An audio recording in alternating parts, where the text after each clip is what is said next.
word with them. Good, good. So they'll be joining in next about 2 to 3 minutes. Everybody should join. ठीक है. Just let me know Ji, whenever they are there, all of them, and then we'll begin. ji.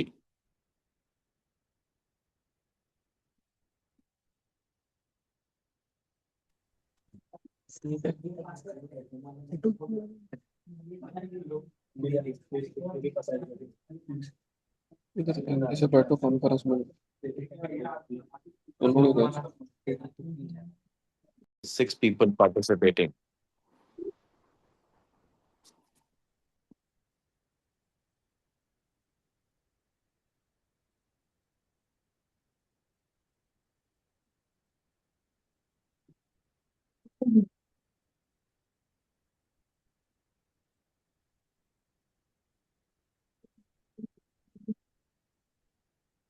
Who has joined from this login? Vivo 12407.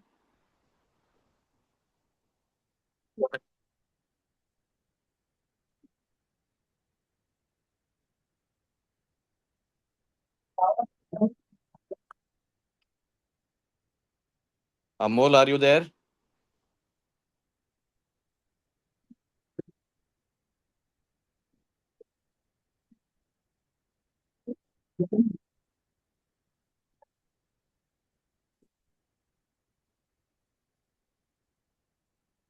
Can start now.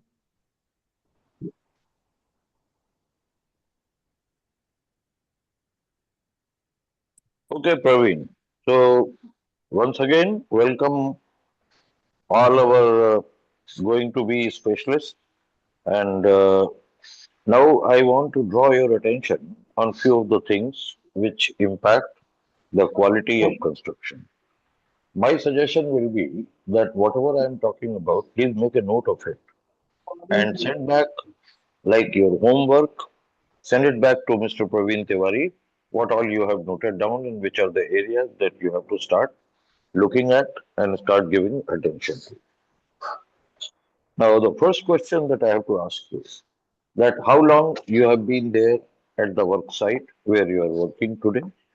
And during this period, how many workers you have seen who have been inducted newly and how many were there who were inducted when the program had started? Have you made a tally of it? If you have not made the tally, please make the tally. And the easiest way to find out is that all the workers are registered under BOCW Act, and this information definitely has to go to the municipal corporation, sorry, this board. And whichever project that you are working on, they are certainly sending this information. You have the workers with. I want you to is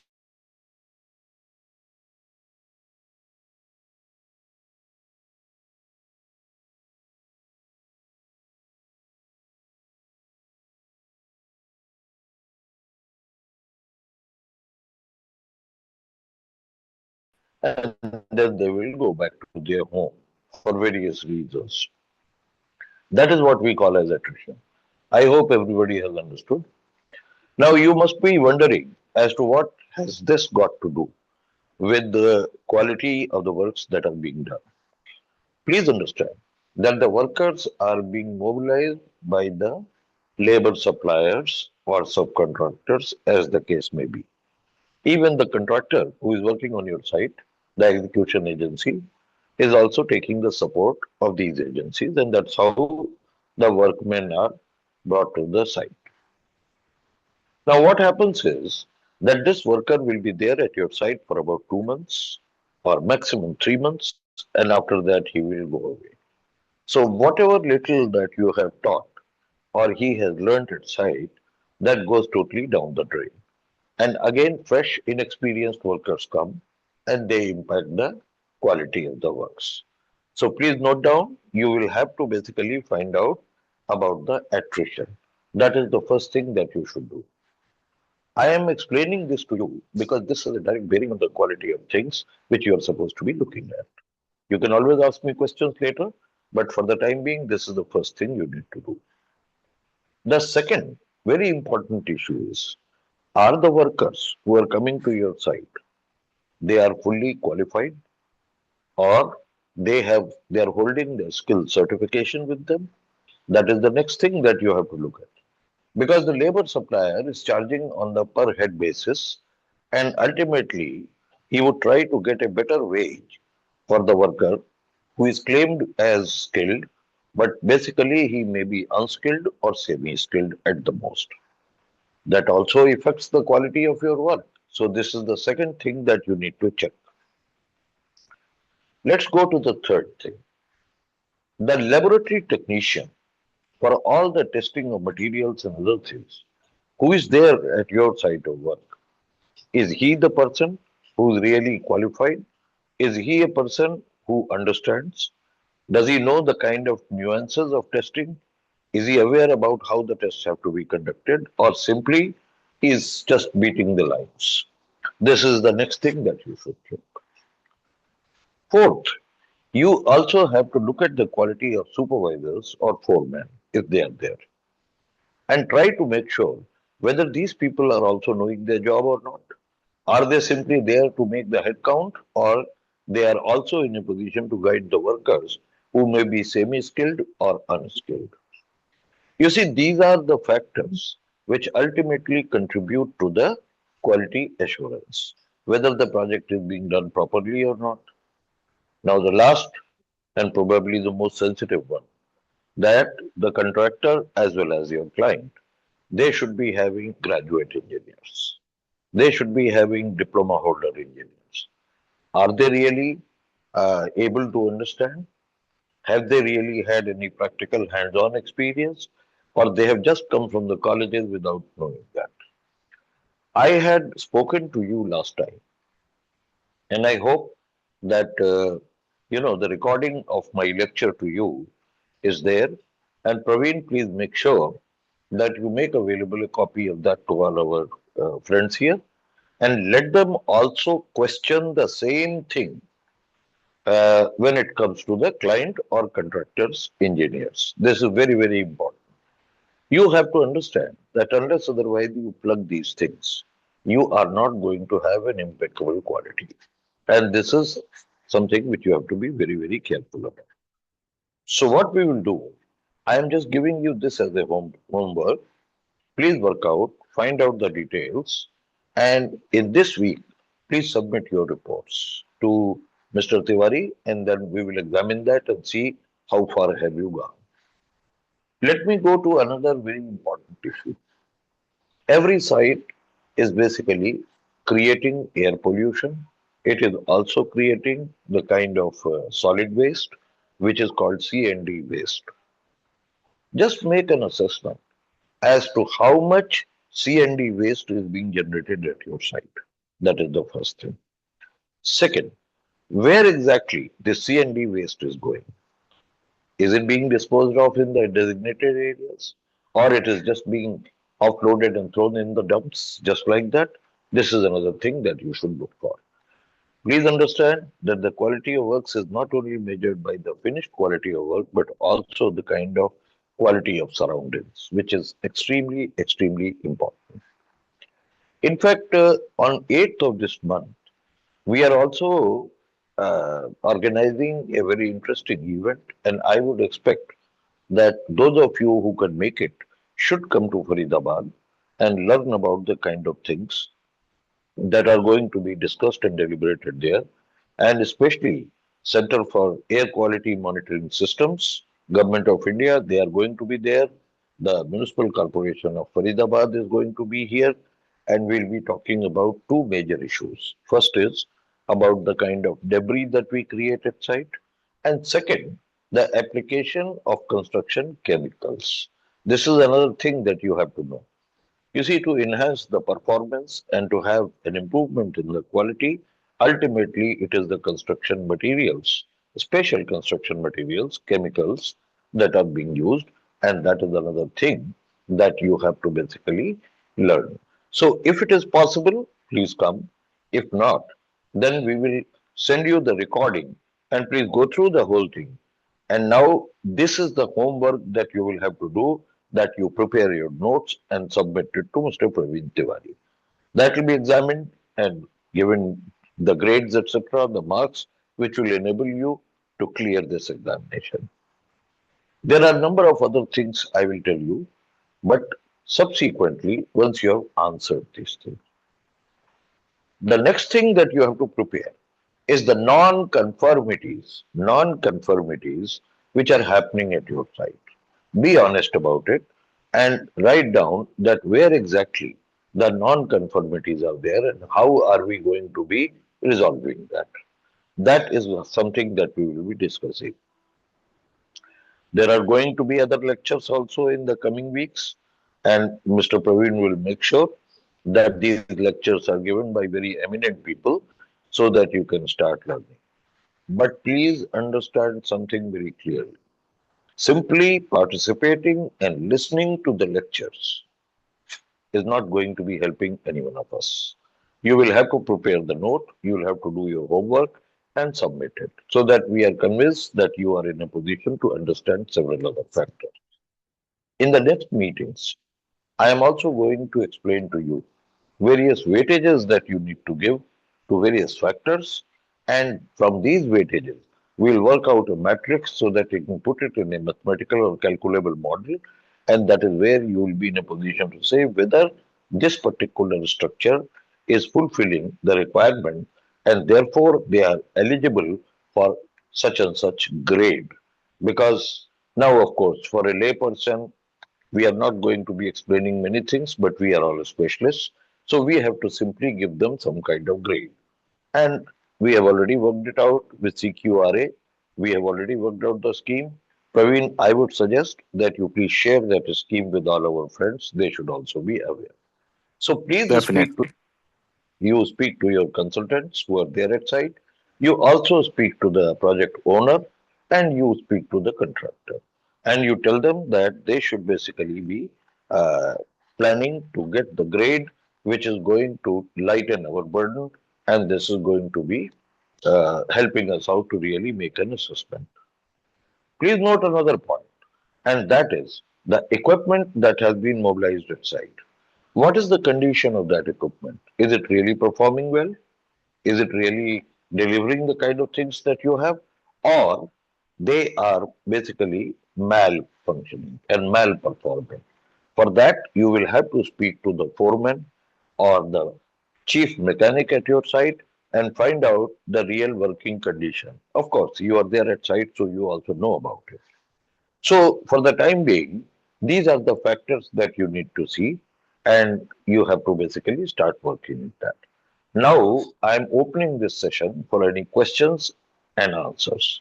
So, please come one after another, and I will be happy to answer your questions. Let us begin with it now. Amol, I'll start with you.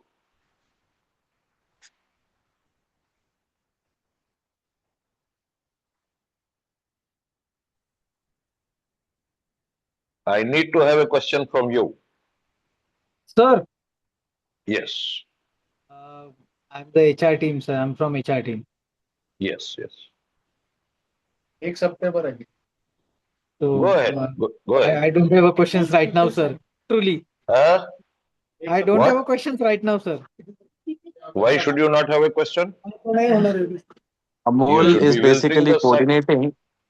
No, Sir, Amol is basically coordinating with all the participants. There are 10 participants besides Amol. Amol is from the HR team of CQRA, so he's the coordinating person from their Alright. side. But Amol, please make a note of whatever I have told so that you can brief this to Mr. Utpal, Mr. Ujjwal Kunte, and we can go on from there. And you are going to be the nodal person to collect the notes from all our students here. definitely, sir. Definitely. Let's have a question from our students. Please come. Somebody has to ask a question. If you don't ask a question, I will take it as if you have not understood. Team, hello, team. You can ask a question to sir. Ashwin, you can start.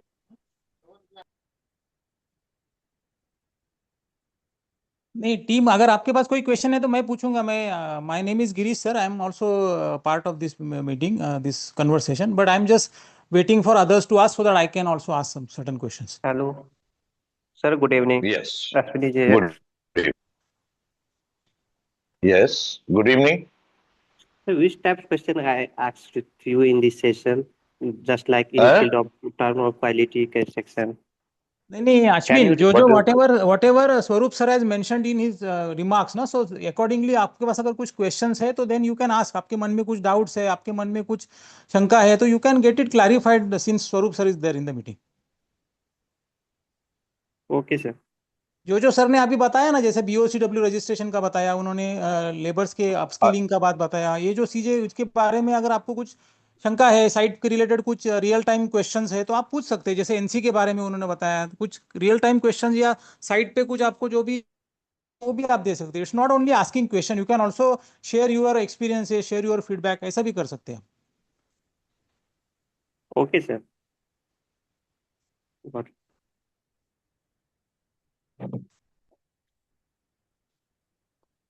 Hello. हाँ तो पूछिए ना, पूछिए, sir है available, पूछिए।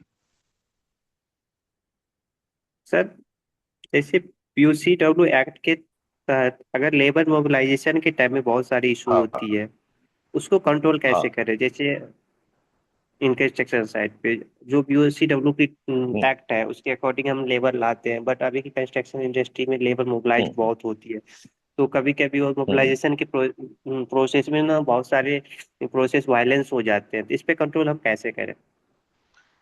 इसके लिए तुम्हें सबसे पहले ये करना होगा कि तुम्हें पता होना चाहिए कि कितने लेबर की तुम्हें जरूरत है। पहली बात, अगर तुमको आउटपुट पता है कि जैसे मान लो ये प्रोजेक्ट में हमको 100 क्यूबिक मीटर कंक्रीट करना है, तो क्या तुम मुझे बता सकते हो कि कितने वर्कर्स की जरूरत पड़ेगी 100 क्यूबिक मीटर कंक्रीट करने के लिए? यस सर, वो डिपेंड करते हो?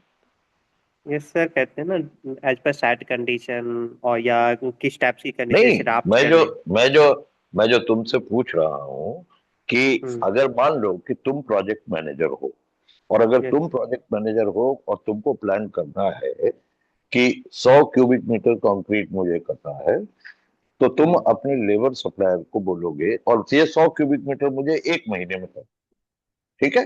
मैं एक एग्जांपल दे रहा हूँ। और अगर 1 महीने में करना है तो मुझे कितने लेबर की जरूरत पड़ेगी ये बताओ, तभी तो मैं लेबर सप्लायर को बोलूंगा कि इतने आदमी लेके आओ। अनस्किल्ड स्किल्ड मिला के रेगुलर बेसिस पे tension, if I am casting column, unskilled और स्किल्ड मिला के अगर हम कॉलम कास्ट करते हैं तो मुझे 10 लेवल की जरूरत है डेली बेसिस पे। ऐसा क्यों? ऐसा क्यों? ये फिगर कहाँ से आया? क्योंकि सर इमेजिन करना सिनेरियो जो हमारी कॉलम कास्टिंग इन हाइट पे है, ऐसे नहीं होता है, ऐसे नहीं होता है अश्विन। इसके लिए तुमको क्या है कि जो एनालिसिस ऑफ रेट्स है वो तुमको थोड़ा पढ़ना पड़ेगा, समझे? एनालिसिस ऑफ रेट तुम्हें पढ़ना पड़ेगा। और प्रवीण, आप ऐसा करिएगा कि CPWD का जो एनालिसिस ऑफ रेट है, जिसमें कि दिया हुआ है कि for each cubic metre of concrete if it is in foundation you require so much of manpower, for superstructure so much of manpower, and so on so forth. तो ये इन लोगों के पास में एज ए गाइडलाइन रहना चाहिए। अच्छा, एक बात मैंने पिछली बार मीटिंग में भी अश्विन बोली थी सबको, तुम्हारे पास में PN खन्ना की हैंडबुक तुम लोगों ने ले ली है कि नहीं ली है? नहीं सर, अभी नहीं अवेलेबल। अब अभी अवेलेबल नहीं मतलब? अवेलेबल तो बुक शॉप में बिल्कुल मिलती है। मेरे पास अवेलेबल नहीं, सॉरी फॉर माय सर। बाकियों ने ले लिए? बाकी ने ले लिए? वो किताब अपने पास में हमेशा रखो, समझ गए? और इसलिए रखो क्योंकि जब कभी भी तुमको कुछ सवाल पूछना हो, क्या एस्टिमेट करना है, कितने लोग लगेंगे, कितने मिक्सर्स होंगे, या कितने बैचिंग प्लांट से कितना कंक्रीट लाओगे, ये सारी चीजें तुमको उसको पढ़ने से मिलेगी। इसे हम बोलते हैं प्रोडक्टिविटी आउटपुट, समझ गए तुम? और वर्कर्स जो आते हैं, वर्कर्स जो हैं वो तुम्हारे 2 ही कैटेगरी में मान के चलो हमेशा। एक वो होते हैं जो स्किल्ड होते हैं, और एक होते हैं जो कि सेमी स्किल्ड या अनस्किल्ड होते हैं, हम उनको नहीं मानते। अगली चीज जो जरूरी होती है कि उनकी स्किल को तुम्हें टेस्ट करना जरूरी होता है। तो हम क्या करेंगे कि अगले लेक्चर में तुम लोगों को स्किल कैसे टेस्ट की जाती है ये भी सिखाएंगे। समझ गए तुम? Yes sir. हाँ, ये सीखो, क्योंकि अगर तुमको ये पॉइंटर मालूम है, जैसे कि हम बोलते हैं ना कि हमने हमने अपनी बॉडी का टेम्परेचर देखा कि हमारी तबीयत ठीक है कि नहीं है, तो थर्मामीटर लगाते हैं। थर्मामीटर लगा करके अगर इतना टेम्परेचर हमारा है 37 डिग्री सेंटीग्रेड का है या 98.5 फ़ारेनहीट का है, तो इसका मतलब है कि हमारी तबीयत ठीक है। ये नॉर्मल ह्यूमन टेम्परेचर है। लेकिन अगर 100 है टेम्परेचर, इसका मतलब है कि कुछ तबीयत खराब है। तो ये जो मेजरमेंट होता है अश्विन, ये तुमको खुद सीखना पड़ेगा और उसका असेसमेंट करोगे तभी तुम क्वालिटी की एश्योरेंस कर पाओगे। समझ गए ना बात को? ये बताओ मुझे, Yes, खाना बनाते हैं हम लोग, तो अच्छा कुक लाते हैं ना, जिसको खाना बनाना आता है। yes, अब अगर अच्छा कुक नहीं लाओगे तो खाना कैसे बनेगा? अच्छा नहीं बनेगा ना। तो इसी हम्म, तरीके से ये बड़ा जरूरी है कि हमको वर्कर्स जो भी हम लाएं वो स्किल्ड होने चाहिए। अगर स्किल्ड नहीं है तो इसका मतलब उन्हें काम नहीं आता, काम नहीं कर पाएंगे। समझ गए तुम? तो जो मैंने पॉइंट बताए हैं उसको बेटा नोट कर लो सबको, और उसके ऊपर में नोट बना करके तुम भेजोगे, तब मुझे पता लगेगा कि तुम्हें समझ में आया या नहीं आया। नंबर 2, उन चीजों को पढ़ करके समझने की कोशिश करो और उसके बाद में कुछ सवाल भी पूछो। अगर सवाल नहीं पूछोगे तब भी गड़बड़ हो जाएगा। ठीक है ना? तो चलो, yes, अगला कौन पूछेगा सवाल? पूछिए। सर एक एक डॉट है। हाँ बोलो, क्या डाउट? सर अगर हमने एनालिसिस किया और आपने जैसे प्रोसेस बताया उसको मैंने CPWD की गाइडलाइन को फॉलो किया, but as per site hindrance या ड्यू टू कोई भी इशू की वजह से हम उस टारगेट को अचीव नहीं कर पाते, उसका क्या फैक्टर रहते हैं? देखो, ये तो साइट की कंडीशनों पर निर्भर करता है क्यों तुम अचीव नहीं कर पा रहे हो। एक जैसे हम बोलते हैं ना कि एक स्वस्थ आदमी को 3 रोटी खाना चाहिए, इतना चावल खाना चाहिए, इतनी दाल खानी चाहिए, इतनी सब्जी खानी चाहिए। ये हम बोलते हैं कि हेल्दी आदमी को ये खानी चाहिए। लेकिन कई लोग होते हैं जो कि 3 की जगह में 4 भी खाते हैं, और कई ऐसे होते हैं जो कि 3 की जगह में 2 ही खाते हैं। इसका मतलब ये नहीं है कि वो अस्वस्थ है। इसका मतलब ये है कि ये मिनिमा और मैक्सिमा एक रेंज होती है। तुम समझ गए बात को? Minima yes sir. और मैक्सिमा एक रेंज होती है। उस रेंज में अगर तुम आते हो तो कोई दिक्कत नहीं है। तो तुम्हें ये देखना होगा कि कितनी हाइट पे तुम काम कर रहे हो। उस हाइट की वजह से जो वर्कर का आउटपुट है वो कम हो जाता है। अच्छा, अगर वहां पे तुमने विंच लगाया हुआ है तो तुम ये करते हो कि वर्कर को तुम उस लेवल पे भेजते हो जो कि उसको डालता है कंक्रीट को, और नीचे से बंद करके उस विंच से तुम चढ़ाते हो, या तुम कंक्रीट पंप से ऊपर डालते हो। ये तो तुम्हारी साइट के ऊपर निर्भर करता है। तो वहां पे तुम्हें वर्कर की जरूरत क्या होती है कि वो लोग उस कंक्रीट को फैलाते हैं और कंसोलिडेट करते हैं, वाइब्रेटर लगाते हैं। है कि नहीं ये बात? Yes sir. हाँ। तो इसको समझना, इसको असेस करना, ये बड़ा जरूरी होता है। अब जैसे कि सोचो तुम कि तुमने अपने घर में मान लो 5 आदमियों को इनवाइट किया, तो तुम घर में जो खाना बनेगा तुम्हारे, उसमें तुम बताओगे ना तुम कि ऐसा है 5 आदमी है, अंदाजे से 3 या 4 रोटी खाएंगे, तो आप जो है करीब 17-18 रोटी बनाएं और इतना चावल बना लें, इतनी दाल बना लें। इसको बोलते हैं एस्टिमेट करना। अब इसमें वेरिएशन हो सकता है, 5%, 10%, ये सब चीजें जो है ये हो सकती हैं। तो ये सब तुमको समझना पड़ेगा और ये उसके ऊपर निर्भर करता है। ठीक है कि नहीं? मैं और एक एग्जांपल देता हूं। तुमको पैंट बनवानी है अपनी दर्जी के पास जाकर के, तो दर्जी तुम्हें क्या बोलता है? 1 मीटर 20 सेंटीमीटर का कपड़ा ले आइए। अब उसके अंदर तुम पतले हो, तुम मोटे हो, तुम नॉर्मल साइज के हो, वो 1 मीटर 20 सेंटीमीटर में तुम्हारी पैंट बना लेता है। कपड़ा बच जाता है उसमें थोड़ा, लेकिन वो ज्यादा की तरफ रख के चलता है ताकि कम ना पड़े। समझ में आ गया तुम्हारे? Yes sir. Very good. चलो, अगला कौन गॉट इट पूछेगा? सर। सवाल पूछो। अश्विन के बाद में पूछो।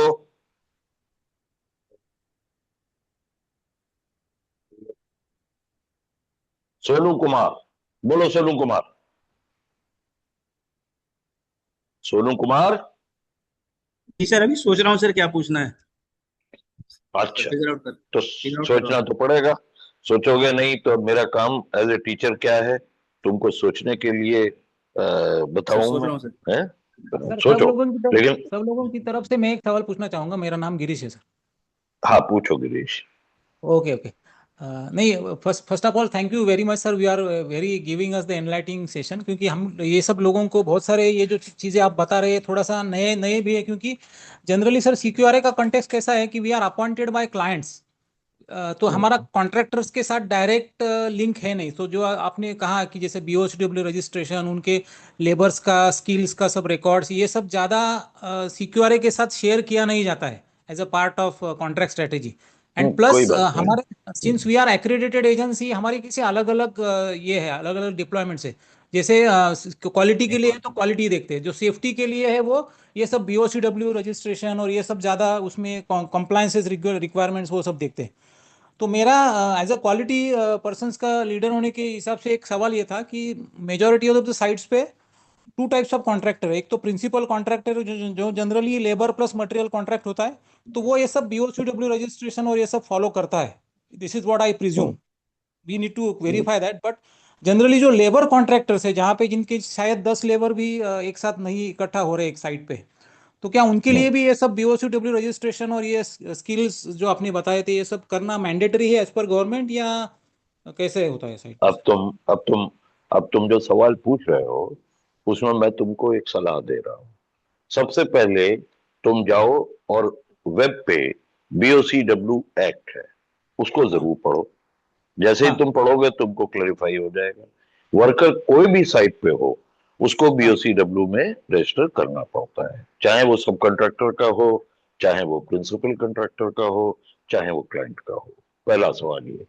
तो ओके। इसका तुम जब उस एक्ट को पढ़ लोगे, और तुम ही नहीं, सब जितने लोग हैं तुम्हारे सब पढ़े। अब आया दूसरा। मुझे ये मालूम है कि सीक्यूआरए को एज अप्रेजल एजेंसी अपॉइंट करता है क्लाइंट, और तुम्हारा कोई थ्योरेटिकली कोई डायरेक्ट टच नहीं होता है। लेकिन तुम साइट पर खड़े हो और तुम्हें पता है कि आज की लेबर स्ट्रेंथ क्या है, ये तो तुम्हें पता होगा ना? Yes yes. ये तो पता होगा। तो और वहां पे जो जो तुम्हारा हाजिरी लगाने वाला आदमी होता है, ठीक है ना, वो उसके पास से भी तुम्हारे पास फीडबैक आता है। अब इसके अंदर ये फैक्ट जो है, ये तुमको कोई बताए या ना बताए तुमको ऑटोमेटिकली पता लग जाता है। फिर तुम्हें ये भी पता लग जाता है कि ये प्रोजेक्ट कितना डिले हो रहा है, पता लग जाता है ना। बात होती है जब यस लोग यस। बोलते हैं कि साहब ये चौथा मंजिल जो हमको कास्ट करना था, ये तो हमको फरवरी के महीने में करना था, लेकिन अब अगस्त में जाके कास्ट हो रहा है। तो क्या पता लगा कि फरवरी से अगस्त तक ये काम जो है, मतलब 6 महीना लेट हो चुका है। करेक्ट करेक्ट ठीक। यस। तुम्हें ये भी पता लग जाता है कि जब 6 महीना लेट हुआ है तो इसके पीछे वजह क्या है। क्योंकि जो ठेकेदार है वो बार बार बोलता है हम क्या करें, आदमी मिलता नहीं, हम क्या करें, आदमी भाग जाता है, बोलता है ना। यस तो यस। मैंने जो पहला पॉइंट बोला था वो क्या बोला? एट्रिशन। ठीक। करेक्ट। जब वो तुमसे बात कर रहा है, तुम्हारा काम है कान खुले रहे, आंख खुली रहे, समझ गए तुम, और देखते रहो कि क्या हो रहा है, और वो सब चीजें तुम नोट कर रहे हो। तब तुम सही सवाल पूछ सकते हो। तब तुम उसको पूछोगे कि अच्छा भाई ये बताओ कि तुम हर 2 महीना पे आदमी बदल देते हो, हमको कैसे भरोसा हो कि जिस आदमी को तुम लगा रहे हो उसे काम आता है ठीक से? तुम इंजीनियर हो ना, तुम करेक्ट। इंजीनियर हो। तो जब इंजीनियर हो तो तुम्हारे पास में कोई डिप्लोमा या कोई डिग्री तुम्हारे पास है, वो बताता है कि तुम किसी कॉलेज में गए थे, किस साल में गए थे ये बताता है, और तुमने पढ़ाई की वहां पे, है कि नहीं? वर्कर का तो कुछ नहीं पता होता। करेक्ट। तो मैंने इसीलिए तुमसे कहा कि तुमसे कहो कि भाई तुम सर्टिफिकेट भी लेकर के दो मुझे।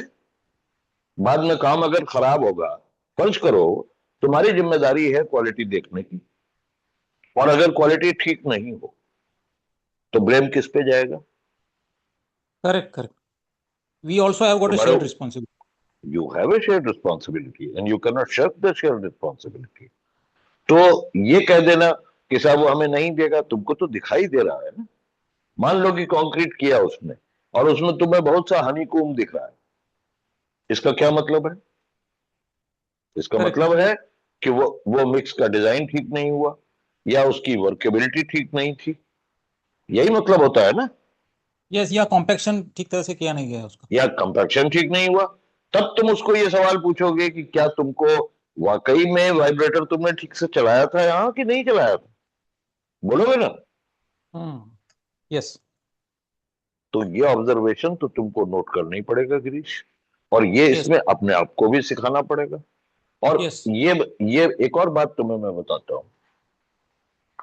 कि तुम्हारी हैसियत एक इन्वेस्टिगेटिंग ऑफिसर जैसी होती है। तुम इन्वेस्टिगेट करते हो, तुम ये देखते हो कि कोई चीज गलत ना होगा, और अगर गलत होती है तो तुम अपनी रिपोर्ट सबमिट करते हो ना क्लाइंट को।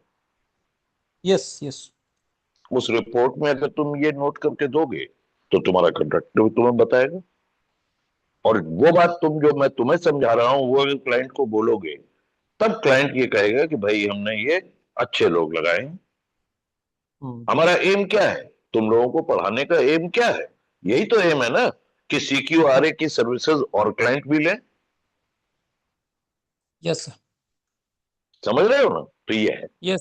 तो बट ये मैंने सवाल, इसमें हाँ बोलो इसमें बोलो। सर एक रिलेटेड क्वेश्चन ऐसा भी आता है कि जैसे हम as a quality person site पे है तो हम जनरली कॉस्ट फाइंडिंग पे ध्यान देते हैं। तो अगर इस चीज़ को अगर जड़ से हमें सॉल्व करना है तो क्या हम क्लाइंट को ऐसा सजेस्ट कर सकते हैं कि whenever is having contract signed with the contractor, all these conditions जो अभी आपने बताई थी, ही should mention that as a part of his contract signed between contractor and client, so that that will take care of the requirement itself. ऐसा, क्योंकि बाद में बिल्कुल कॉन्ट्रैक्टर कभी कभी क्या होता है, दे से कि it is not written as per in the work order, so it is a new to us, new scope to us, ऐसा थोड़ा बाद में कॉन्फ्लिक्ट हो सकते हैं सर। नहीं, तुम बिल्कुल ठीक बोल रहे हो। और ये तुम उससे क्या होता है ना, कुछ चीजें होती हैं जो कि as a matter of right मांगी जाती है कि ये हमें देंगे आप। हम्म और कुछ चीजें ऐसी होती हैं जो कि सलाह के रूप में मानी जाती है। अब मैं तुम्हें एक इसका एग्जांपल देता हूं। मान लो किसी लड़के की तबीयत खराब रहती है, उसकी आंखें झपकती रहती हैं, तो पहला शक तुम्हें क्या होगा? पहला शक ये होगा कि कुछ ये नशा करता है। हम्म यस, तो यस, तुम उससे पूछते हो कि क्या तुम नशा करते हो, तो पहले बोलेगा नहीं नहीं नहीं नहीं हम नहीं कुछ करते हैं। लेकिन फिर जब तुम उसके मुंह के पास में सूंघोगे, स्मेल करोगे, तो तुम्हें पता लग जाएगा कि इसने शराब पी हुई है। यस, पता लग जाएगा ना। Yes, yes. तो इसको हम क्या बोलते हैं? Preliminary diagnosis. समझ गए? हम्म, नोट कर लो बेटा, ये सब टर्म यस, नोट कर लो, ये काम यस, आएंगे तुम्हारे। समझे? मैं पूछूंगा यस, बाद में एग्जामिनेशन के टाइम पे, और नहीं बता पाए तो फिर जो है मतलब समझ लो क्या करूंगा मैं। ठीक है, तो ये सब नोट यस सर, करो। यस, चलो यस।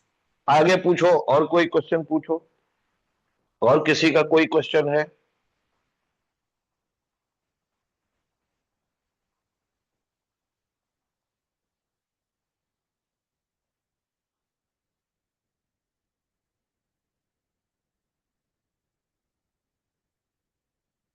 हाँ भाई, और कोई क्वेश्चन? सर अश्विन बोल रहा हूँ। हाँ बोलो अश्विन। सर हम जब कोई सारी चीजें जब just like as a training and a mockup कुछ भी चीज की रिक्वायरमेंट बेसिकली हम्म, लेते हैं, ये मेरा ऑन हम्म, साइट प्रॉब्लम है। तो हम्म। हमें ज्यादातर रिस्पॉन्स ये मिलते हैं कॉन्ट्रैक्टर साइड के टर्म से, ये हम नहीं कर पाएंगे, या ड्यू टू रेट इशू ये हम इतना मेंटेन नहीं कर पाएंगे, ये सारे हमारे स्कोप में नहीं है। इस टाइप के क्वेश्चन कैसे हैंडल करें? बहुत आसान है। तुम क्या करो कि इस टाइप के जब क्वेश्चन तुम्हारे पास आते हैं तो वो क्वेश्चंस को लिस्ट करो, और वो क्वेश्चन जो है वो मुझे भेज दो, उसके जवाब मैं तुम्हें बता दूंगा। अभी तक तुम लोगों ने सवाल जो पूछे उसके जवाब मैंने तुम्हें दिए ना सारे, हाँ सर। तो उनके भी दे दूंगा। कोई दिक्कत नहीं है, या तुम्हें मैं बता दूंगा। जैसे मैंने तुमसे कहा कि तुम गूगल पे जाओ और जाकर के देखो, BOCW का जो एक्ट है वो वहां मिल जाएगा तुमको, उसे पढ़ो। ये मेहनत तो करनी पड़ेगी ना बेटा। हम्म। चलो आगे, और बताओ, और क्वेश्चन पूछो।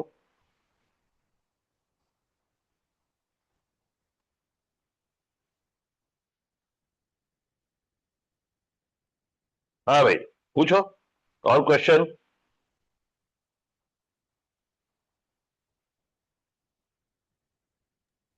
मोहसिन, आप क्वेश्चन पूछना चाहेंगे कुछ? मोहसिन, हेलो मोहसिन। सर मौसिम जो है मीटिंग में है, GM साहब बुलाएंगे मीटिंग के लिए वो। ठीक है। ठीक, ऐसा करते हैं। अभी जितने भी लोग हैं हमारे, उनको एक तो ये रिकॉर्डिंग दिखा दो सबको, और उनको बोलो कि क्वेश्चंस की लिस्ट बनाए, ठीक है? और वो तुम यस भेज देना तिवारी जी को, तो उसके हिसाब से तुमको जवाब मिलेंगे। और सबके साथ में आज जब बैठोगे बात करोगे, तो सबको बता दो कि क्वेश्चन जरूर पूछें। और ऐसा नहीं है कि क्वेश्चन क्लास में ही पूछे जाएंगे, बाद में भी पूछ सकते हो, मंडे को भी पूछ सकते हो, ट्यूसडे को भी पूछ सकते हो, कोई दिक्कत नहीं है, समझे ना? तो ये हम लोग जी सर। करेंगे। तो इसके साथ में Praveen, I think we will close today's class here, and कल इनका लेक्चर है फिर। हाँ सर, इनका डेली शेड्यूल बना हुआ है ठीक विद है, ओपनिंग सेक्शन। हम इनका एक व्हाट्सएप ग्रुप बना दिया, उसमें शेयर कर देंगे। एंड वी ठीक। Have various formats and various lectures. काफ़ी सारे हम्म, सीनियर एक्सपर्ट के वीडियो लेक्चर्स हैं जो इनके कंसर्निंग टॉपिक पे हैं, वो इनको दिए ठीक। जाएंगे डेली बेसिस पे। And they are hmm, suppose to listen to it carefully in their spare time and prepare notes and submit to us. वो व्हाट्सएप ग्रुप ठीक। में इनसे हमारी हम्म, एक्सपेक्टेशन है कि daily every participant, all 10 of them, will be hmm, submitting that, so that we hmm, assess that they are participating and they have taken the entire input seriously.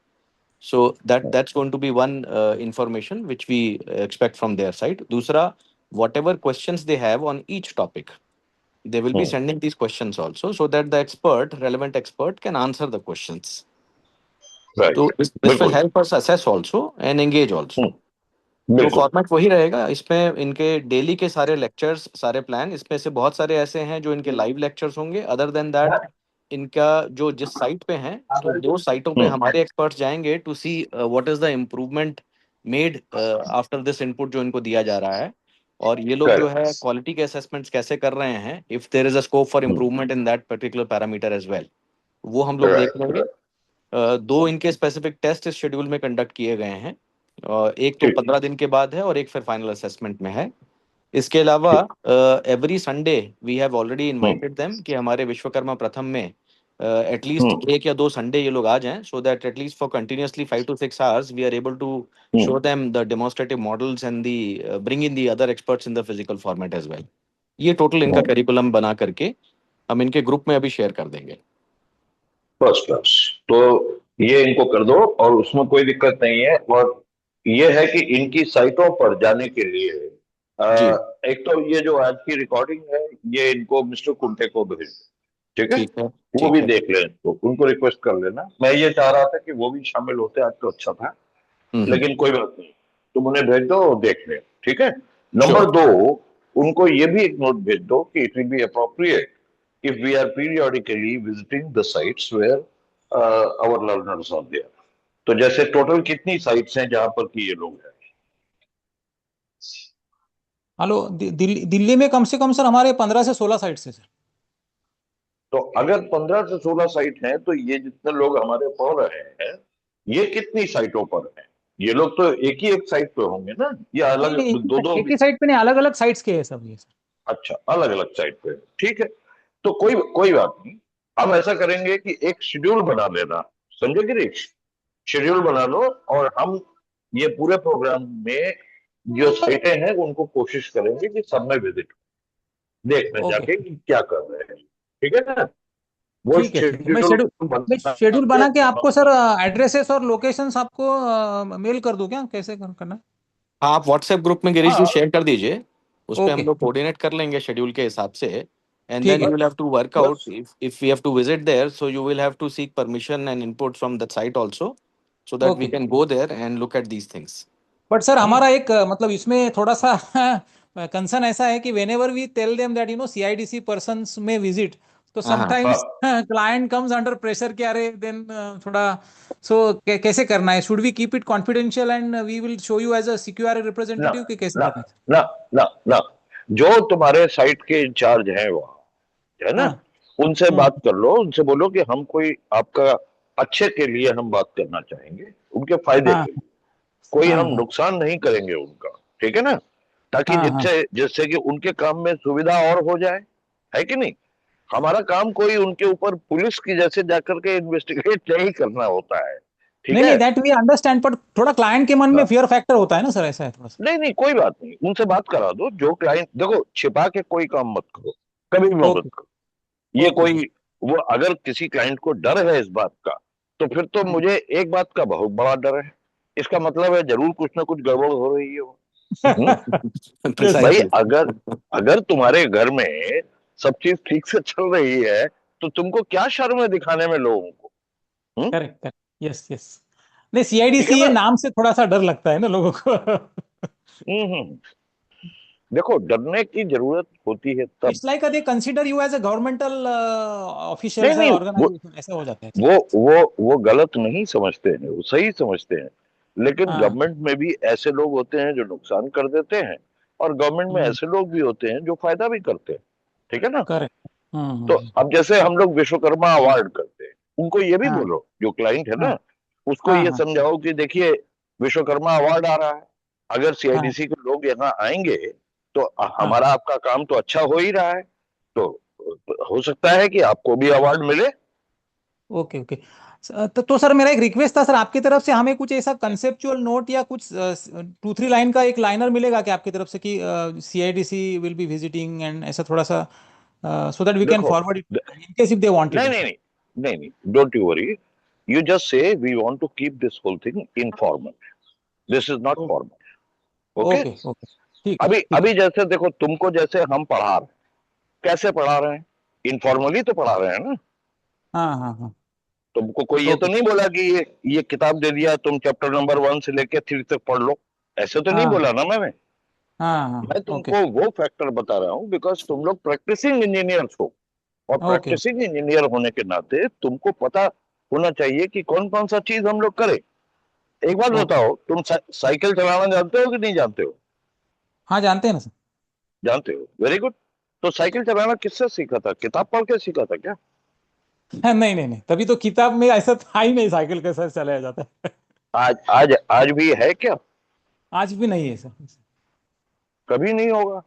Cycle चलाने का तो एक ही तरीका होता है ना, कि तुम्हारे करेक्ट। बड़े भाई या तुम्हारे फादर या तुम्हारे अंकल की साइकिल तुमने उठाई और चल पड़े, और उसके बाद में गिरे 2 बार, चोट लगाई, और फिर धीरे धीरे बैलेंस आ गया, खत्म, यस यस। सीख लिया, है कि नहीं। Yes yes. हम सब लोगों ने ऐसे ही सीखा है, जो करेक्ट। लोग साइकिल चलाते हैं वो सबने ऐसे ही सीखा है, और कोई तरीका नहीं होता है।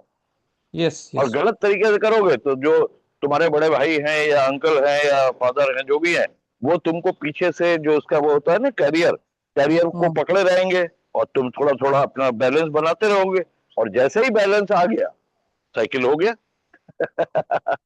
आसान है ओके ना। सर, ठीक है सर, ठीक। हम्म? Yes sir. तो पढ़ाई इस तरीके से मैं करवाता हूँ, ये पढ़ो, ठीक है। सीखो, यस। और प्रैक्टिस करो, और लोगों को बताओ। और देखो एक और बात बताता हूँ तुमको मैं, 15 क्लाइंट अगर तुम्हारे हैं, 20 क्लाइंट तुम्हारे हैं, तो सबको एक बात जरूर बोलना कि साहब वो बाकी लोग तो सब राजी हैं इसके लिए, आप नहीं राजी हो। समझ गया सर। समझ गया ना। यस बोलो सर। कि साहब साहब वो फलानी साइड पर तो बुला रहे हैं उनको, उससे उनको बड़ा फायदा हो रहा है, आप नहीं फायदा उठाना चाहते हैं क्या? Correct correct, yes sir. है ठीक है भाई, ठीक है सर। तुम कहाँ के, घर कहाँ पड़ता है तुम्हारा? I am in Mumbai sir. Pune, Pune तो जाते हो? पुणे में sir every twice a week जाता हूँ सर। जाते हो। पुणे फेमस किस चीज के लिए है? पुणे तो एक्चुअली इट्स विद्या का माहिर घर बोलते हैं ना और या फिर पुणे खाने के लिए देखेंगे तो बाकरवाड़ी के लिए फेमस है। भाकरवड़ी और अंबाची बर्फी और अंबाची करेक्ट, बाकरवाड़ी और अंबाची बर्फी, करेक्ट है। अंबाची बर्फी और अंबाची बर्फी कौन बनाता है? चितले बंधु। चितले बंधु, चितले बंधु, है ना? तो हाँ। अभी तुम सोचो, चितले बंधु को एडवर्टाइजमेंट करने का जरूरत है क्या? बिल्कुल नहीं है सर। सबको पता है कि अगर हमको अंबाची बर्फी लेनी है तो चितले बंधु के हाथ से हम लें, ठीक है ना? यस यस, तो ये तुमको अपना हॉल मार्क बेटा ऐसे ही बनाना है, समझे ना? लोग बोले Yes, कि sir. ये CQR आया तो हमारे यहाँ पर सब चीज अच्छे ढंग से देख रहे हैं। उनको भी बराबर। खुशी होता है कि जिसको हम पैसा देते हैं ना, मुफ्त में तो नहीं करा रहे हैं। बराबर है, यस तो जो पैसा देते हैं तो उसका अच्छा यूज होना मांगता है ना। अच्छा Yes, यूज yes, नहीं होगा तो कैसे चलेगा काम, है कि नहीं? Definitely, yes sir, yes. तो किसी रेस्टोरेंट में तुम जाएगा, वहां पर जो उसका वेटर होता है वो तुमको अच्छे से खाना खिलाएगा, तो तुम उसको 2 रुपया ज्यादा टिप देता है ना? यस है? तो Yes, वही yes. बात हमको समझना है। हम लोग सर्विस प्रोवाइड करते हैं, तो सर्विस जो प्रोवाइड करता है वो अगर अपना सेवा से खुश कर देगा क्लाइंट को, तो क्लाइंट बोलेगा कि हम तो और किसी से कभी काम कराएंगे ही नहीं, हम इसी से ही कराएंगे, हमेशा वही रेस्टोरेंट में जाएंगे, वही खाना खाएंगे। ओके सर, यस सर, बस समझ में आ गया? क्लियर हो गया सबको? Yes sir, yes sir. Very good, very good. चलो अभी अपन काम पे लगेंगे और तुम लोग क्वेश्चन लिखो और जो Okay. प्रॉब्लम है वो लिख करके भेजो, उसका सोल्यूशन मैं देगा, ठीक है? ओके, चलो, okay, okay, thank you very Thank you much, so God much. Bless Thank you, you very much. And we are closing it now. Thank you, sir. Thank you. Thank you. Thank you sir. Thank you everybody. आपका schedule मैं share कर दूंगा अभी WhatsApp group में। Next 5 minutes you will have it. Okay, go through it and we'll be providing the link to the recorded lectures and the live lectures as well. Okay? Okay, thank you, thank you. Okay sir. Okay.